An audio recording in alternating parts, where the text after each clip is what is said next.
Good afternoon, ladies and gentlemen. It's another bright day from here in Kisumu, and the weather is actually fantastic. I don't know where you're watching this particular video from. Maybe you let me know from the comment section. And I wanted us to talk about Moses Kuria. There are demands, fresh demands, which Moses Kuria issued yesterday. And personally, I strongly believe that as a country or as Kenyans, we must reject Moses Kuria's new demands. Moses Kuria issued 3 demands. The first demand is that the larger Mount Kenya region must produce the next running mate or the next deputy president of the Republic of Kenya. And according to Moses Kuria, that's not negotiable. I found that to be very interesting because the current president is a Kikuyu serving his second term. The immediate former president is a Kikuyu who served his term. We have how many tribes in this country? 42. So that demand by Moses Kuria, I don't think it's right. The second demand Moses Kuria is putting is that 40% of the cabinet, 40% of the principal secretaries, 40% of permanent secretaries, 40% of parastatals, and 40% of all senior appointments to government must be reserved for the people of the larger Mount Kenya region.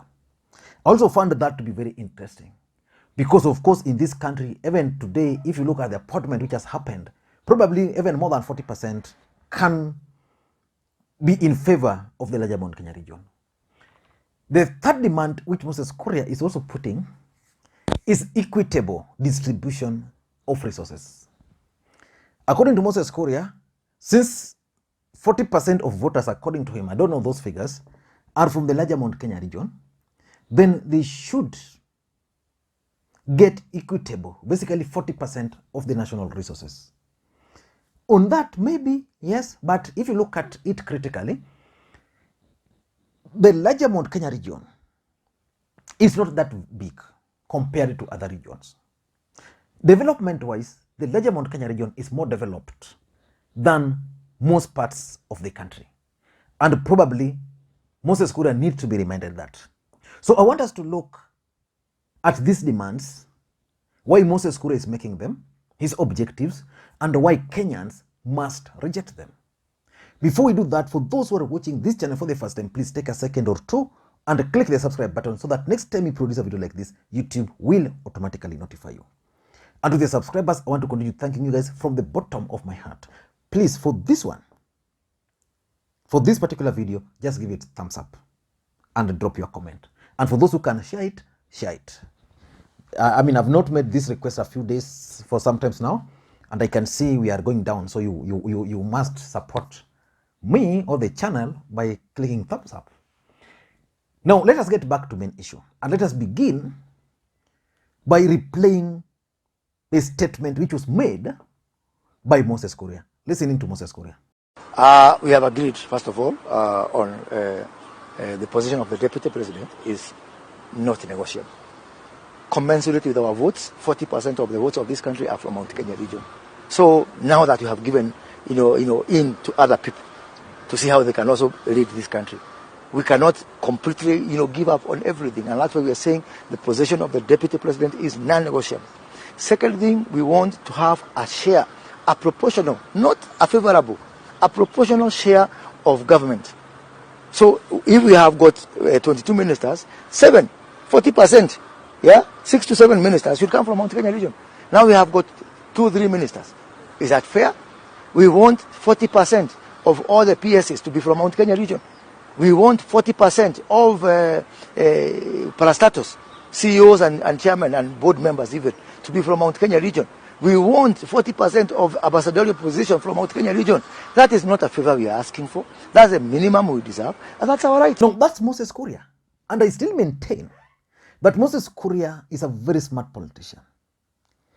And there's a reason why Moses Kuria was making those demands.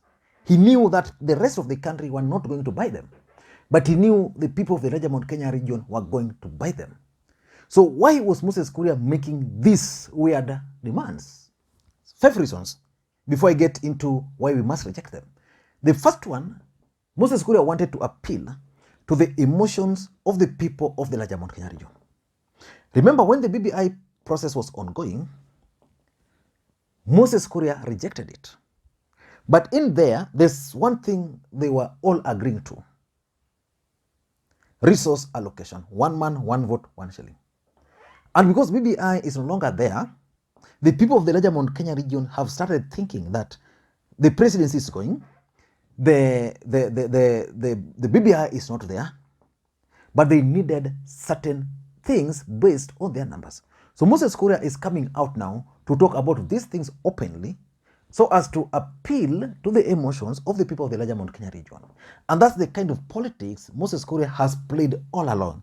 And before you knew, Moses Kuria shall have taken away the support of the people of the larger Mount Kenya region. The truth of the matter is that whatever Moses Kuria said, deep down the hearts of majority of the people of Mount Kenya region, they are supporting him.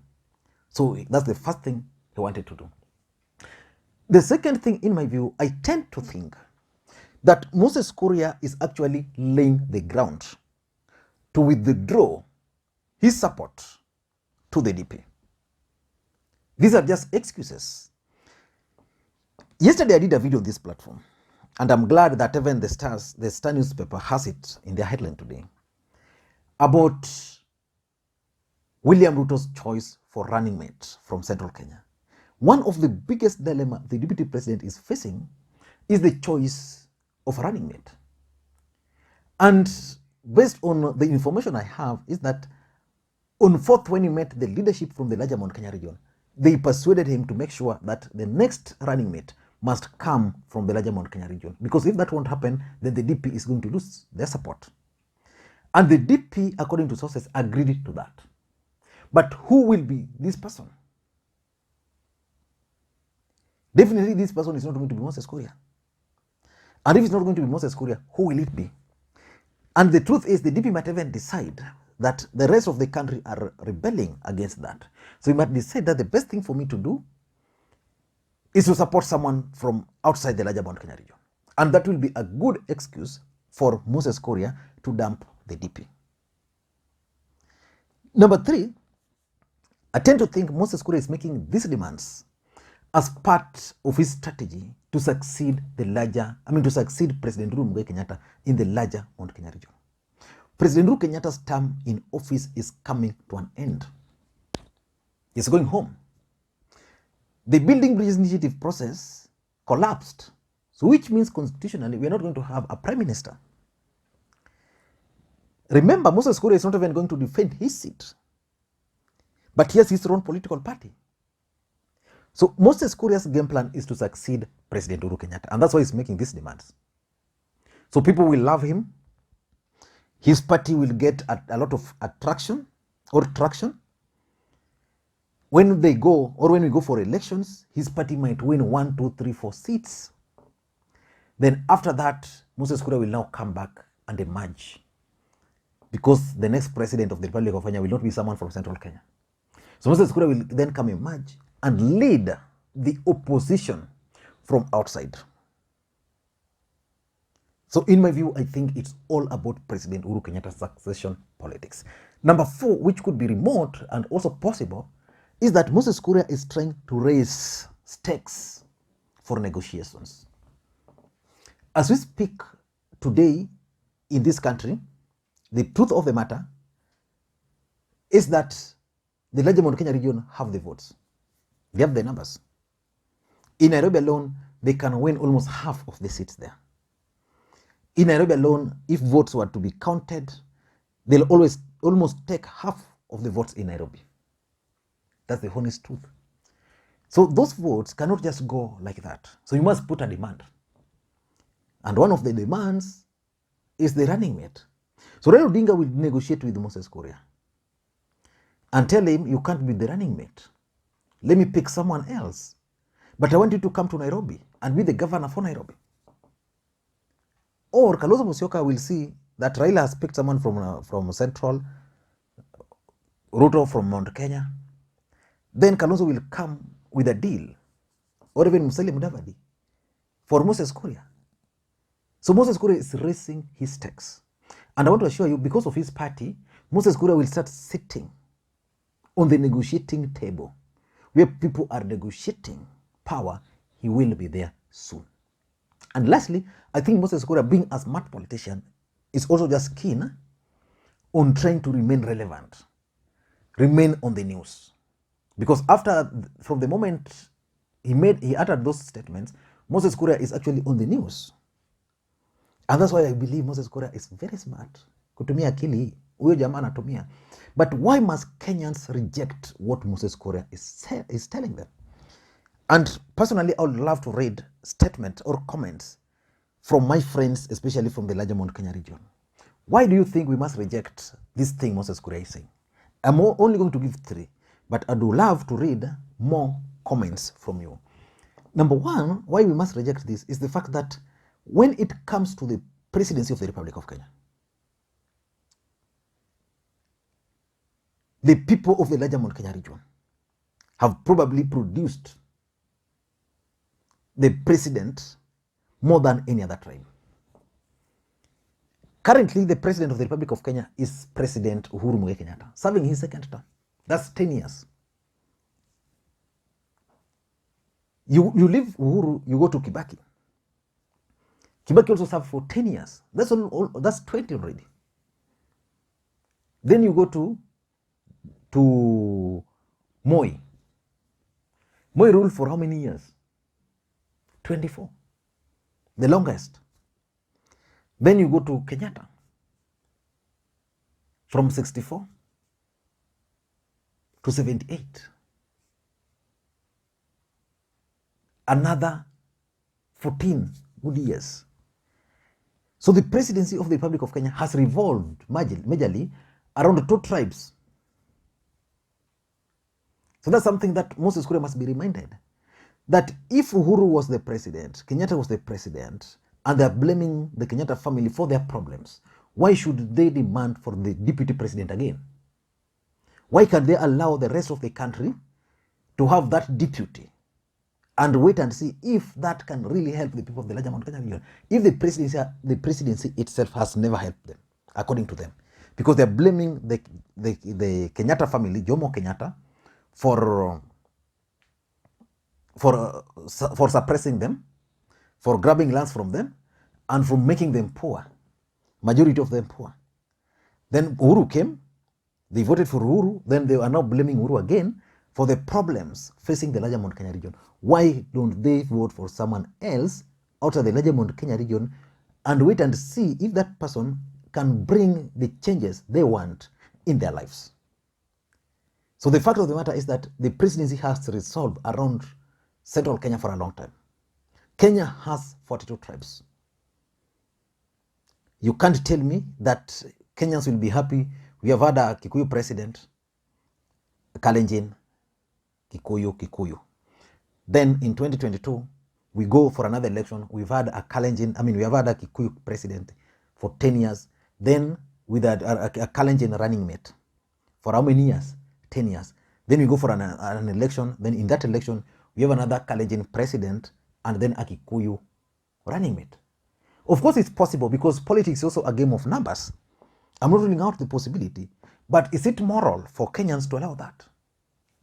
So that's the first reason why we must reject it.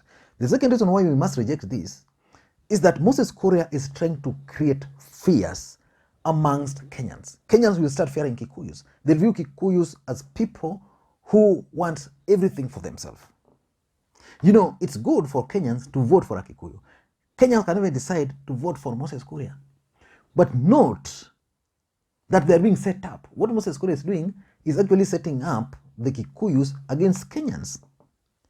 Majority of Kenyans will say, if that's their plan, then we are not going to do this. Yeah, liwe liwalo, it's not going to happen. Because the other thing is that those numbers Moses Kuria is flying on our eyes might actually not be true. I don't think Kikuyus are 40% of the Republic. Luyas are probably the majority. If we are now to go with the real figures, forget about in the last election where majority of those votes, those perceived voters, were actually underage. boys and girls who are just registered to add up numbers. Some were even fake figures. So Moses Kuria should not be allowed to create fear, to set up Kikuyus against the rest of the country. And lastly, why you must reject this is because it's not portraying the Kikuyus and the larger Mount Kenya region as people who are greedy. You know, if you want the presidency and it has not helped you,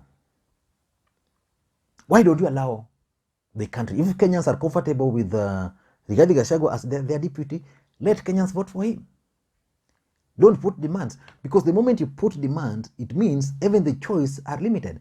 As we speak today, almost all presidential candidates, because of the greed for power, all of them are now keen on getting a running mate from the larger Mount Kenya region. What that means is very simple. It means we are going to have limited choice to choose from. I don't know what you think, but that's my take. And for those who are watching this channel for the first time, please take a second or two and click the subscribe button so that next time we produce a video like this, YouTube will automatically notify you. And to the subscribers, I want to thank you guys for your continued support. Bye-bye.